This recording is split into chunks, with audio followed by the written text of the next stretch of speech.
नमस्कार। जन टीवी के उत्तराखंड के इस खास बुलेटिन में एक बार फिर से आप सभी का बहुत स्वागत है। मैं हूं आपके साथ प्रियंका तिवारी। खबरों को विस्तार से जानेंगे, लेकिन उससे पहले एक नजर हेडलाइंस पर। देहरादून में 11,000 कन्याओं का पूजन। सीएम धामी ने कहा, ये एक अद्भुत और दिव्य आयोजन, अनुष्ठान बेटियों के समर्पण भाव और सम्मान का प्रतीक। मुख्यमंत्री वात्सल्य योजना, लाभार्थियों को 3 करोड़ से अधिक की राशि जारी। कोरोना में बेसहारा बच्चों को दी जाती है प्रतिमाह सहायता।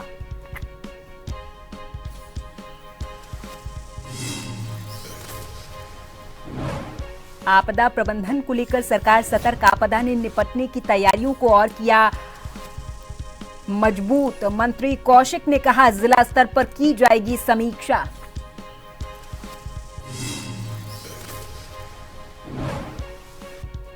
उत्तराखंड चारधाम यात्रा 19 अप्रैल से बद्रीनाथ धाम के कपाट खुलेंगे 23 को। विधायक बुटोला ने तैयारियों पर खड़े किए सवाल। और अल्मोड़ा में घना कोहरा, विजिबिलिटी 50 मीटर। चमोली, उत्तरकाशी समेत 5 जिलों में बारिश के आसार। अगले 3 से 4 दिन तापमान में बढ़ोतरी होगी।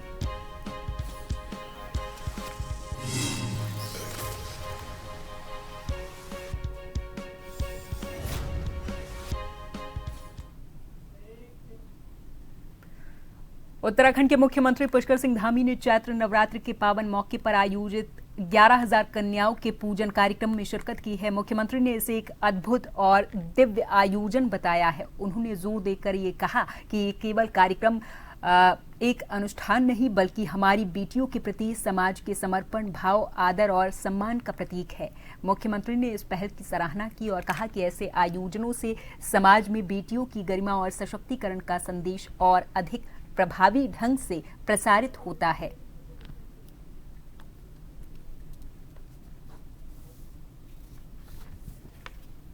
ये बड़ा अद्भुत एक पूजन का कार्यक्रम है। इसमें 11,000 कन्याओं का पूजन किया जा रहा है।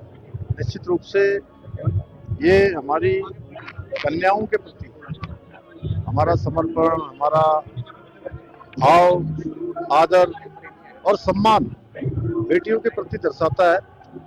और इस शानदार पहल के लिए, जिससे हमारा सनातन का जो परंपरा है वो भी आगे बढ़ती है। और इस प्रकार के कार्यक्रम हमारे युवाओं को, नौजवानों को, नई पीढ़ी को जोड़ने में भी बहुत बड़ी प्रेरणा देते हैं कि हमारे कैसे त्योहार होते हैं, कैसे उत्सव होते हैं, कैसी हमारी मान्यताएं हैं, वो नई पीढ़ी को भी हस्तांतरित होते हैं, नई पीढ़ी में भी ट्रांसफर होते हैं। और ये बड़ा ही एक श्रद्धा और आस्था का पर्व है। वहीं उत्तराखंड में धामी सरकार की 4 साल पूरे होने पर मुख्यमंत्री पुष्कर सिंह धामी ने सरकार की उपलब्धियों और फ्यूचर के विजन को लेकर बयान दिया। सीएम ने कहा कि जनता के इस बार मिथक तोड़ने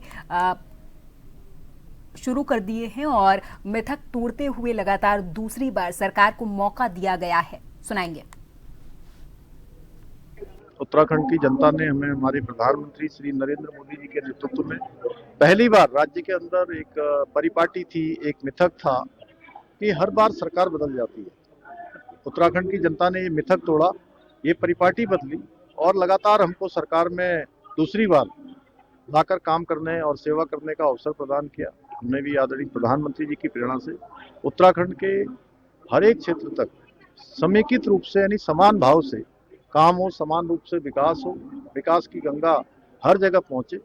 और ये संकल्प लेकर हम पहले दिन से लगातार आगे बढ़े हैं। उसका परिणाम आया भी है कि आज उत्तराखंड हर क्षेत्र में, चाहे वो सतत विकास के लक्ष्यों को प्राप्त करना हो, चाहे निर्यात सूचकांक हो, या पूरे देश के अंदर फाइनेंशियल डिसिप्लिन बनाने वाला राज्य हो, बजट सरप्लस हो, प्रति व्यक्ति आय बढ़ना हो, विद्युत उत्पादन बढ़ना हो, कृषि या मत्स्य के क्षेत्र में अच्छा काम करना हो, पर्यटन के क्षेत्र में अच्छा काम करना हो, मोस्ट फिल्म फ्रेंडली अवार्ड मिलना हो, या समान नागरिक संहिता जैसे कानून राज्य के अंदर पूरे देश में सबसे पहले लागू करना हो।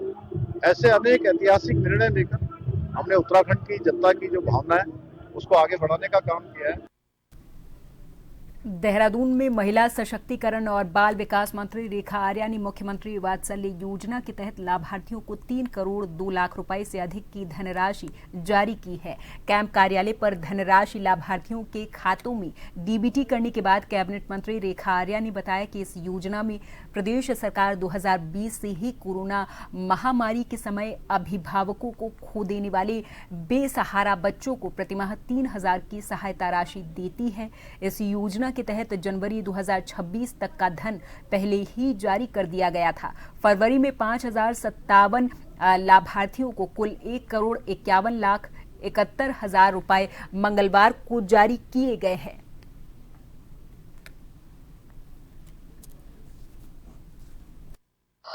मुख्यमंत्री वात्सल्य योजना के अंतर्गत आज लगभग 5,057 बच्चों को उनके वात्सल्य का पैसा यानी कि 3,000 रुपये प्रति माह प्रति बच्चा जो स्वीकृत किया गया है, आज वो उनके खातों में डीबीटी की गई है। लगभग यह धनराशि 3 करोड़ 24 लाख के करीब यह धनराशि उनके खातों में डीबीटी की है। निश्चित रूप से इस धनराशि के प्राप्त होने के साथ में हमारे वात्सल्य के बच्चों को बहुत मदद हो जाती है और आर्थिक बहुत सहयोग हो जाता है। मैं माननीय मुख्यमंत्री जी का बहुत धन्यवाद करूंगी कि माननीय मुख्यमंत्री जी लगातार निर्बाध तरीके से वात्सल्य योजना से जुड़े हमारे सभी बालक बालिकाओं के लिए लगातार धन आवंटन जो है उनके आशीर्वाद से होता रहा है। प्रधानमंत्री नरेंद्र मोदी का अप्रैल महीने में उत्तराखंड का दौरा प्रस्तावित माना जा रहा। भारतीय जनता पार्टी संगठन इसको लेकर खासा उत्साहित नजर आ रहा। भाजपा का ये मानना है कि जब जब नरेंद्र मोदी उत्तराखंड आते हैं तब तब कुछ न कुछ सौगात देकर वो जरूर जाते हैं। चुनावी वर्ष भी शुरू होने वाला है, ऐसे में मोदी के उत्तराखंड दौरे से उत्तराखंड बीजेपी को ऊर्जा जरूर मिल जाती है। भारतीय जनता पार्टी के प्रवक्ता भी ये मान रहे कि प्रधानमंत्री के आने से उनके कार्यकर्ताओं की ऊर्जा दोगुनी हो जाती है और कांग्रेस के लोग हतोत्साहित हो जाते हैं।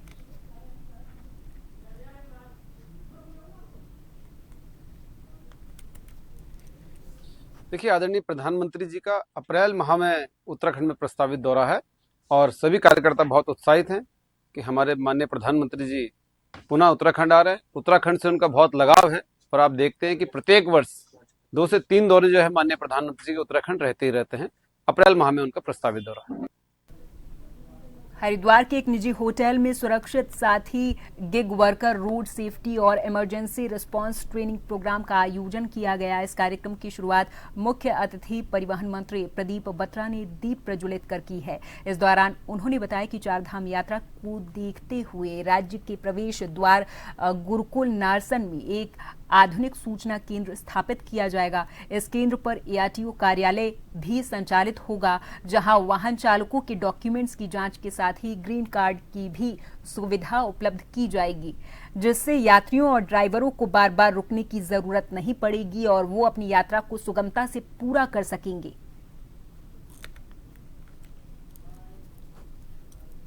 यात्रियों को सुविधा मिले, भारतीय यात्रियों वालों को दिक्कत ना हो, इसलिए हम सूचना केंद्र एक बॉर्डर पर ही बना रहे हैं।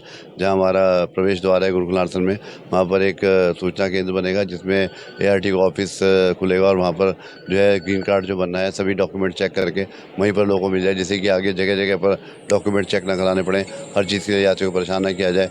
तो बॉर्डर पर ही हम लोग एक सूचना केंद्र बनाएंगे, वहाँ टॉयलेट फैसिलिटीज़ देंगे, वहाँ पर हम लोग कैंटीन बनाएंगे, वहाँ पर उत्तराखंड का म्यूजियम बनेगा, वहाँ पर लोगों के लिए कैंटीन फैसिलिटी होगी। तो वहीं पर यात्रियों के लिए भी सुविधा मिल जाएगी और सारी इन्फॉर्मेशन भी मिलेगी। चारधाम यात्रा में कहाँ जाना है आपको, रजिस्ट्रेशन आपका होना है, होटल्स कहाँ मिलेंगे आपको, या कहीं आपदा तो नहीं है, कहीं पर जाने से रोक तो नहीं है, ये सभी चीज़ों की जानकारी आपको बॉर्डर पर ही मिल जाएगी। ठीक है। एक गिग वर्कर्स के लिए एक प्रोग्राम यहाँ रखा गया है जिसमें इनको सेफ्टी किट भी दी गई है, क्योंकि इनका मैक्सिमम टाइम जो है रोड पे निकलता है, जिससे रोड को सेफ रख सकें और इनके सारे परिवारों को सेफ रख सकें। तो एक माननीय मंत्री जी के थ्रू भी एक मैसेज इनको दिया गया है सबको कि अपनी गाड़ी सेफली चलाएं, 2 व्हीलर भी चलाते हैं तो हेलमेट पहने रखें और अपनी फैमिली का सुरक्षा करें। और यहाँ पर वक्त है एक छोटी सी ब्रेक का, फौरन हाजिर होंगे कुछ और खबरों के साथ।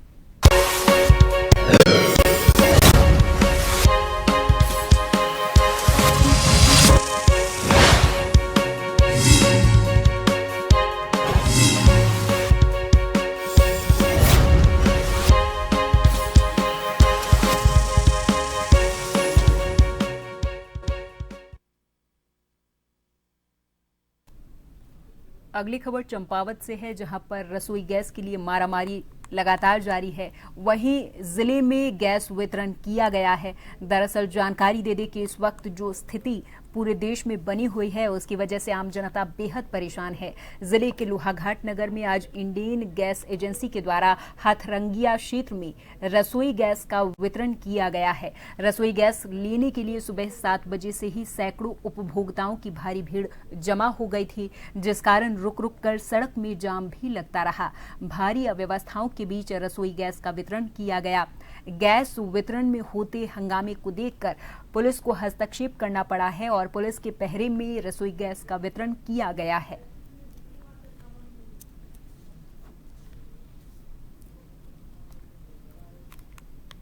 मैं ये चाहता हूँ कि गैस गोदाम वालों सभी से अपील करूँगा कि आप रेगुलर बनाइए कि हथरैया वाले जो वार्ड वाइज कर रहे हैं तो वो लोग पहले प्राथमिकता उनको मिलेगी। अरे पुलिस प्रशासन अभी हमारे साथ आए हैं, सहयोग दे रहे हैं, इनका मैं बहुत बहुत धन्यवाद दूंगा कि सुबह से हमने एक बार कहा था तो ये लोग सब आके हम लोग सहयोग कर रहे हैं। उत्तराखंड की विषम भौगोलिक परिस्थितियों को देखते हुए राज्य सरकार आपदा प्रबंधन को लेकर पूरे तरीके से सतर्क नजर आ रही। इसी क्रम में कैबिनेट मंत्री मदन कौशिक ने संकेत दिए हैं कि आने वाले समय में आपदा से निपटने की तैयारियों को और मजबूत किया जाएगा। उन्होंने बताया कि राज्य में अन्य प्रदेशों की तुलना में आपदा की आशंका अधिक रहती है, लेकिन इसके बावजूद यहां आपदा प्रबंधन का ढांचा काफी सुदृढ़ है। मंत्री ने कहा कि सभी जिलाधिकारियों के साथ बैठक करके जिला स्तर पर व्यवस्थाओं की समीक्षा की जाएगी और जरूरी सुधार भी किए जाएंगे।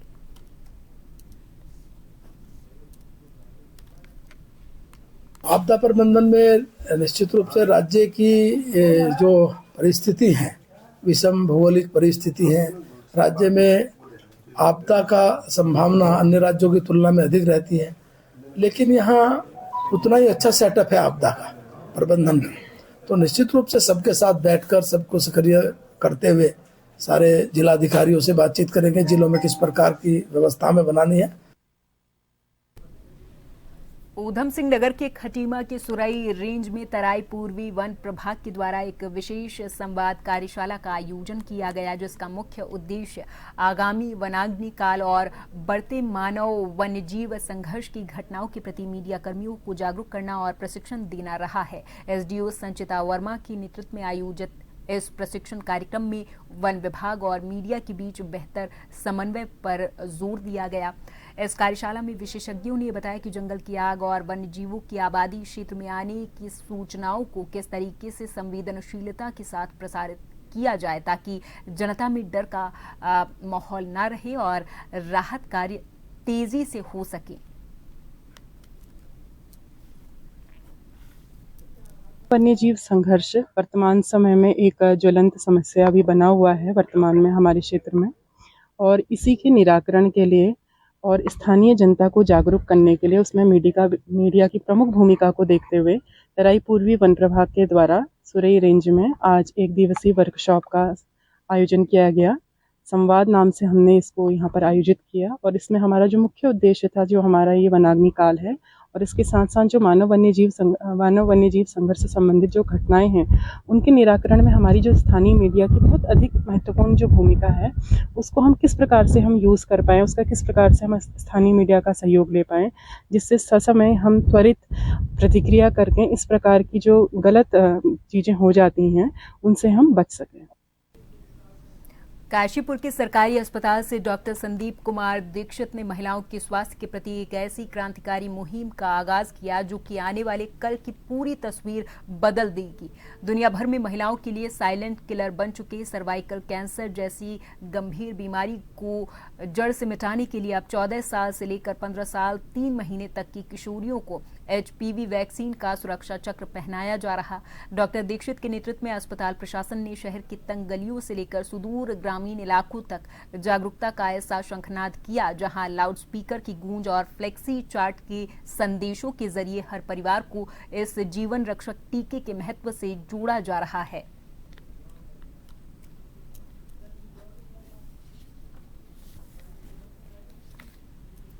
जैसा कि सर्वविदित है, अभी हमारे भारत में जो है प्रदेश में हर अन्य प्रदेशों में भी ह्यूमन पैपिलोमा वायरस की एक वैक्सीन जो है वो वो रिसर्च के द्वारा जो है उसका एक ड्राइव चलाई जा रही है और वो बड़ी कारगर साबित होगी भविष्य में, हम ऐसी आशा भी करते हैं। तो उसमें HPV वैक्सीन जो इसको कहते हैं, इसको लगाने की जो उम्र होती है, हमारी किशोरियाँ जो हैं, हमारी जो बच्चियाँ हैं 14 वर्ष से लेकर के और 15 वर्ष 3 माह तक जिनकी उम्र है, उनको जो है प्रथम दृष्टया भी ये लगाई जा रही है और प्रत्येक दिन लगाई जा रही है। सियालदे विकासखंड के दीघाट के देवी मंदिर में चैत्र नवरात्र के मौके पर श्रीमद् भागवत कथा का भव्य आयोजन किया गया। इस मौके पर क्षेत्र में भक्तिमय वातावरण बना रहा और बड़ी संख्या में स्थानीय ग्रामीणों और महिलाओं ने कथा में बढ़ चढ़कर हिस्सा लिया है। इस कार्यक्रम के दौरान नन्हे मुन्ने बच्चों के द्वारा रंगारंग सांस्कृतिक कार्यक्रम भी प्रस्तुत किए गए, जिन्हें उपस्थित लोगों ने खूब सराहा है। मेरी यहाँ पे कई सारी बहनें जो आज देवी का रूप लेकर सांस्कृतिक कार्यक्रम प्रस्तुत कर रही हैं। यहाँ पे भागवत हो रही है। हमारे क्षेत्र में कई ऐसी कलाएं आज यहाँ पे प्रस्तुत की गई हमारे बच्चों द्वारा, नन्हे मुन्ने बच्चों द्वारा। आज मेरा मन बड़ा प्रफुल्लित है भाई। आज हम चैत्र नवरात्रा पे, जब हमारे पहाड़ों में बहुत कम लोग होते हैं जो चैत्र नवरात्रा का व्रत रखते हैं, लेकिन जब इस प्रांगण में, इस देवी माँ के मंदिर में देघाट वाली माँ की कृपा बनती है, तो पिछले साल जब हमने यही प्रोग्राम यहाँ करा था तो बहुत कम लोग थे, लेकिन इस बार देखने को मिल रहा है कि बहुत सारे भक्त, मेरी बहनें, मेरी माताएं, कई लोगों ने नवरात्रा के पूरे व्रत रखे हैं। उत्तराखंड की चारधाम यात्रा 19 अप्रैल से शुरू होने जा रही है, जिसमें बद्रीनाथ धाम के कपाट 23 अप्रैल को खुल जाएंगे। वहीं पिछले वर्ष की चारधाम यात्रा के दौरान आई आपदाओं के बाद इस वर्ष की चारधाम यात्रा की व्यवस्थाओं को लेकर बद्रीनाथ के विधायक लखपत बुटोला ने सरकार की तैयारियों पर सवाल खड़े किए हैं। बुटोला ने ये कहा कि चारधाम यात्रा की व्यवस्थाओं के बारे में स्थानीय प्रतिनिधि बेहतर जानकारी प्रदान कर सकता है और सचिवालय में बैठकर अधिकारी कोई ठोस निर्णय नहीं ले सकता। उन्होंने कहा कि मैंने अधिकारियों से ये कहा था कि चारधाम यात्रा के रास्ते के प्रवेश द्वार ऋषिकेश और हरिद्वार में जाम लगने से संचालन में काफी दिक्कतें आती हैं, लेकिन सरकार ने पिछले 9 सालों से इस पर कोई काम नहीं किया है।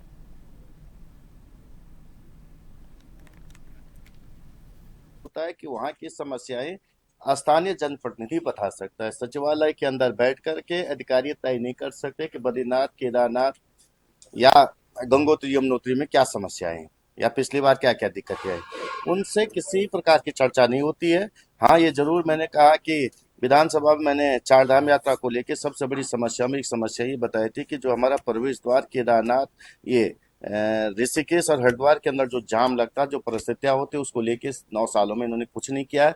और बद्रीनाथ की जो आप बात करें, बद्रीनाथ के अंदर जो मास्टर प्लान में लोगों की जबरन जमीनें ली गई थी, लोगों का वहाँ बद्रीनाथ के होटल के चारों ओर तोड़फोड़ जो की गई, लोगों को बसाने की बात कही गई थी, उनको रखने की बात कही गई थी कि हम आपको व्यवस्था दे देंगे 1 साल में, लेकिन 3 साल गुजरने के बावजूद भी पूरे के पूरे परिवार एक कमरे में रहने के लिए बेबस है। वहीं उनकी पत्नी रह रही, वहीं बहू रह रही, वहीं खुद रह रही, वहीं बच्चियां रह रही।